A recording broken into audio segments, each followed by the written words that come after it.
ગીતામાં જે રીતે ભક્તિ અને જ્ઞાનનું રહસ્ય સારી રીતે ઉદ્ઘાટિત થયું છે તેવી જ રીતે કર્મોનું રહસ્ય પણ યથાયોગ્ય ઉદ્ઘાટિત થયું છે.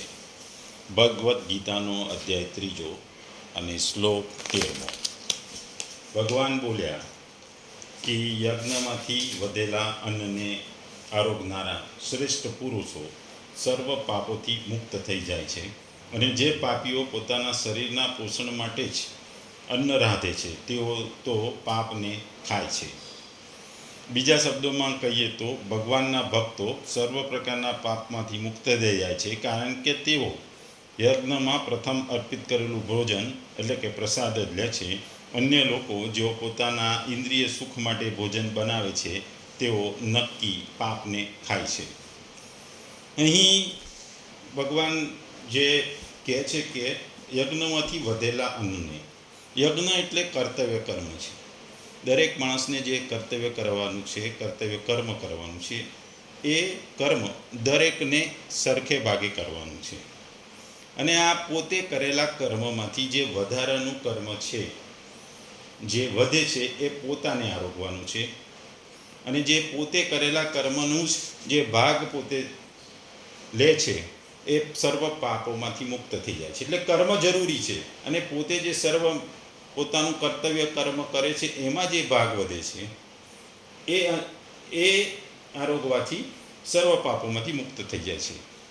અને જે વ્યક્તિ કર્તવ્ય કર્મ પોતાના માટે જ કરે છે, પોતાના સ્વાર્થ માટે છે, કે પોતાની ભલાઈ માટે છે, પોતાના મોજ શોખ માટે કે જે પોતાના ભૌતિક સુખો માટે કરે છે, એ કર્તવ્ય કર્મમાં એ બધું પોતે ખાય છે, એ પોતે આરોગે છે, એટલે એ પાપને ખાય છે. એ કહેવાનો મતલબ એવું છે.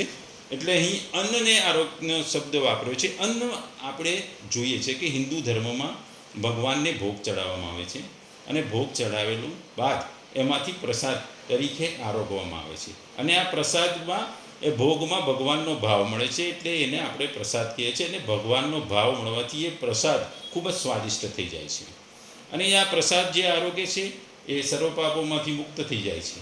પણ જે ભગવાનને ભોગ ધરાવતો નથી અને બધું જ અન્ન પોતે ખાય છે, એ વ્યક્તિ પાપને પામે છે. એટલે કર્તવ્ય કર્મને અહીં અન્નના રૂપના ઉદાહરણ રૂપે બતાવવામાં આવ્યું છે. આપણે હિન્દુ ધર્મમાં તો આપણે જ્યારે બપોરનું ભોજન કે રાત્રિ ભોજન હોય, પહેલાંના વખતમાં એક રોટલી કે જે ખાવાનું થોડું આપણે ગાયને પહેલાં અર્પણ કરીએ, પછી જ પોતે ખાતા હતા. એવો પહેલાં રિવાજ હતો, પણ આધુનિક યુગમાં જતું રહ્યું છે. એટલે અહીં યજ્ઞ વડે, શબ્દ વડે મુખ્યત્વે પંચમહાયજ્ઞને લક્ષિત કરી ભગવાન તે બધા જ શાસ્ત્રીય સત્કર્મોની વાત કરે છે, કે જે ક્રિયાઓથી થાય છે સૃષ્ટિના કાર્યનું સારી રીતે સંચાલન થાય અને સૃષ્ટિના જીવો યથા યોગ્ય ભરણ પોષણ થાય. એ માટે 5 પ્રકારના પ્રાણીઓનો પરસ્પર સંબંધ છે. દેવતાઓ છે, ઋષિઓ છે, પિતૃગણ છે, મનુષ્ય છે અને ઇતર પ્રાણીઓ. આ સર્વેના સહયોગથી સર્વેની પુષ્ટિ થાય છે. દેવતાઓ સમસ્ત સંસારને ઇષ્ટ ભોગો આપે છે. ઋષિઓ અને મહર્ષિઓ સૌને જ્ઞાન આપે છે. પિતૃઓ સંતાનોનું ભરણ પોષણ કરે છે અને તેમનું હિત ઈચ્છે છે. અને મનુષ્ય કર્મો વડે સર્વની સેવા કરે છે. પશુ પક્ષી વૃક્ષ આદિ સૌના સુખ માટે સાધનરૂપ બની પોતપોતાનું જાતનું સમર્પણ કરે છે.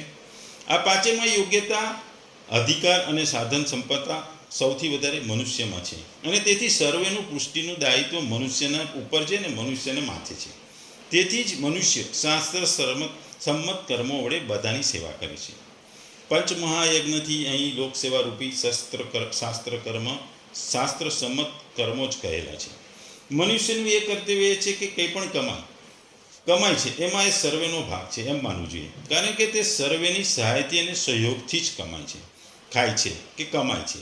તેથી જ યજ્ઞ કર્યા પછી જે અન્ન વધે, અર્થાત શેષ રહે, અર્થાત સર્વેને તેમનો પ્રાપ્ય ભાગ આપ્યા પછી જે અન્ન શેષ રહે, અન્ન જે ખાય છે તે શાસ્ત્રકારો અમૃતાસી એટલે અમૃત આરોગનારો સમજે છે.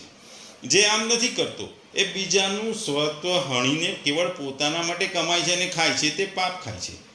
વિભિન્ન ક્રિયાઓથી ઉપાર્જિત અન્નનું ભોજન તેને રાંધવાથી જ બને છે, અને તે અન્નની અગ્નિમાં આહુતિ આપ્યા વગર દેવયજ્ઞ કે બલિ વૈશ્વદેવ સિદ્ધ થતા નથી. તેથી અહીં હવન અને બલિ વૈશ્વદેવને મહત્વતા આપવામાં આવી છે. પરંતુ માત્ર હવન બલિ વૈશ્વદેવ રૂપી કર્મથી પંચમહાયજ્ઞોની પૂર્તિ થતી નથી. યજ્ઞથી વધેલા અન્નને ખાનારો વાસ્તવમાં તે જ છે જે પોતાની કમાણીમાંથી યથાયોગ્ય ભાગ સૌને આપ્યા પછી શેષ વધેલા અન્નથી પોતાના કામમાં લે છે.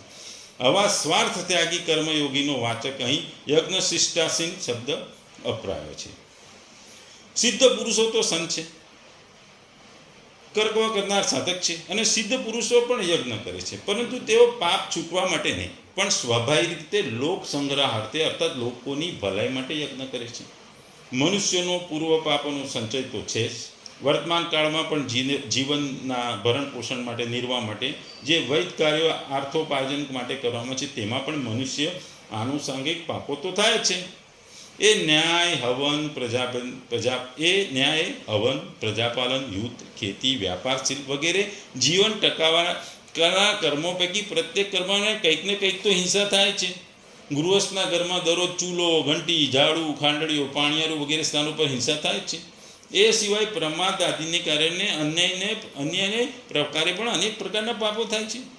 જે વ્યક્તિ નિસ્વાર્થ ભાવે કેવળ લોકહિતની દ્રષ્ટિએ બધા જીવોને સુખી કરવાના હેતુથી આ પંચમહાયજ્ઞ કરે છે, એમાં જ જીવન ધારણની ઉપયોગિતા સમજીને પોતાને ન્યાયોપર્જિત અને ન્યાયથી કમાયેલા ધનની યથાશક્તિ યથાયોગ્ય બધાના સેવાના રૂપમાં યજ્ઞ કરે છે, અને તેમાંથી તેમના શ્રેષ્ઠ અને કેવળ જીવ માત્રની સેવા માટે અને પોતાના જીવનને ટકાવવા માટે પ્રસાદના રૂપમાં ગ્રહણ કરે છે.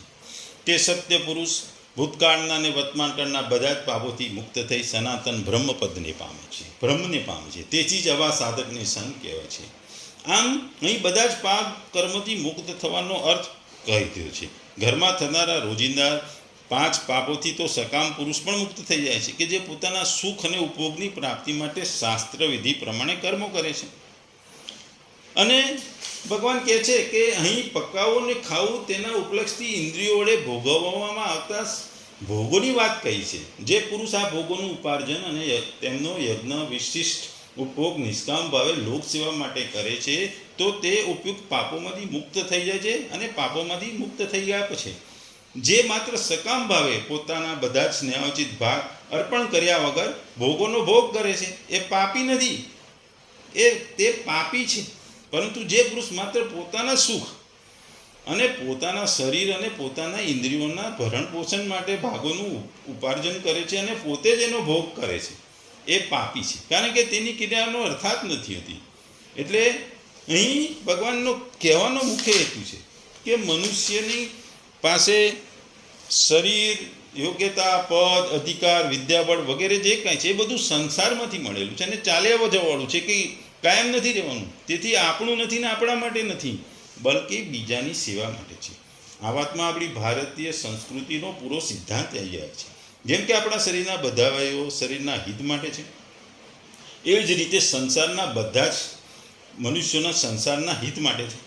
કોઈ મનુષ્ય ગમે તે દેશનો હોય, ગમે તે ધર્મનો, ગમે તે વેશનો હોય, ગમે તે વર્ણનો, ગમે તે આશ્રમનો કેમ ન હોય, પણ એ પોતાના કર્મ દ્વારા બીજાની સેવા કરી સરળતાથી પોતાનું કલ્યાણ કરી શકે છે. પોતાનું કલ્યાણ કરે છે અને બીજાનું પણ કલ્યાણ થાય છે. આપણામાં કઈ જે આવડત છે કે વિશેષતા છે એ બીજા માટે છે, પોતાના માટે નથી. જો બધા મનુષ્યો આ રીતે વર્તવા લાગે તો કોઈ પણ કર્મ બંધનમાં નહીં પડે, બધા જીવન મુક્ત થઈ જશે. પ્રાપ્ત થયેલી વસ્તુને બીજાની સેવામાં અર્પણ કરી દીધી તો તે આપણા પોતાનો ખર્ચનું શું કલ્યાણ મફતમાં થશે. આ સિવાય મુક્તિ માટે કંઈ કરવાની જરૂર જ નથી. જેટલું આપણી પાસે છે તેને સેવામાં અર્પણ કરવાની જવાબદારી છે, તેથી વધારે કોઈ જવાબદારી જ નથી. વાસ્તવમાં શરીર દ્વારા સંસારનું કામ થાય છે, પોતાનું કામ થતું જ નથી. શરીર આપણા માટે જ નહીં કે કંઈક ને કંઈક કરવા માટે કામ કરવા માટે શરીરની જરૂર તો પડે જ છે. એટલે બીજાના હિત માટે, બીજાના સુખ માટે કર્મ કરવાનું છે.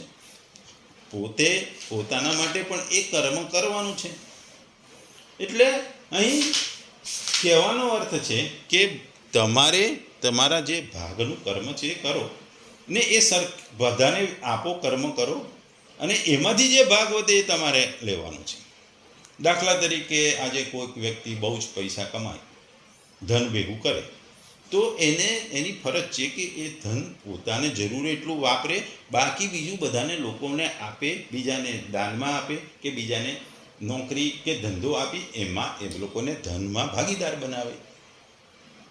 કોઈ પણ વસ્તુ હોય, આજે ગુરુ પણ શું હોય છે કે વિદ્યાર્થીને જ્ઞાન આપે છે, એની પાસે જે જ્ઞાન છે એ બીજા વિદ્યાર્થીઓને આપે છે, અને એ વિદ્યાર્થી પોતે જ્ઞાન લઈને બીજાને પણ આપી શકે છે. એટલે સંસારની દરેક વસ્તુઓ વેચીને ખાવાની જરૂર છે. જો આજે ધન કમાયેલો વ્યક્તિ પોતે જ ધન વાપરે, એમાંથી કોઈ ધંધો રોજગાર ના ઉત્પન્ન કરે, કોઈને નોકરી ધંધો ના આપે, પોતે પોતાના માટે જ વાપરે, તો એ પાપ છે, એ પાપને ખાય છે એવું કહેવાય. અને જે વ્યક્તિ દરેક વસ્તુનું જે એની આવડત છે એનું બધાને લાભ આપે છે, એ સમાજ માટે કામ કરે છે, એટલે એ સમાજના કામ માટે કામ એની આવડત છે, એની બુદ્ધિ, એની આવડત, એની બુદ્ધિ કે એનું જે એની પાસે જે જ્ઞાન છે કે એની જે મોનોપોલી આઇટમ છે એ લોકો માટે વાપરે, તો એ પાપમાંથી મુક્ત બની જાય છે, એવું અહીં ભગવાનનું કહેવું છે. એટલે એના અન્નનું એમાં ઉદાહરણ ભગવાને અહીં આપ્યું છે.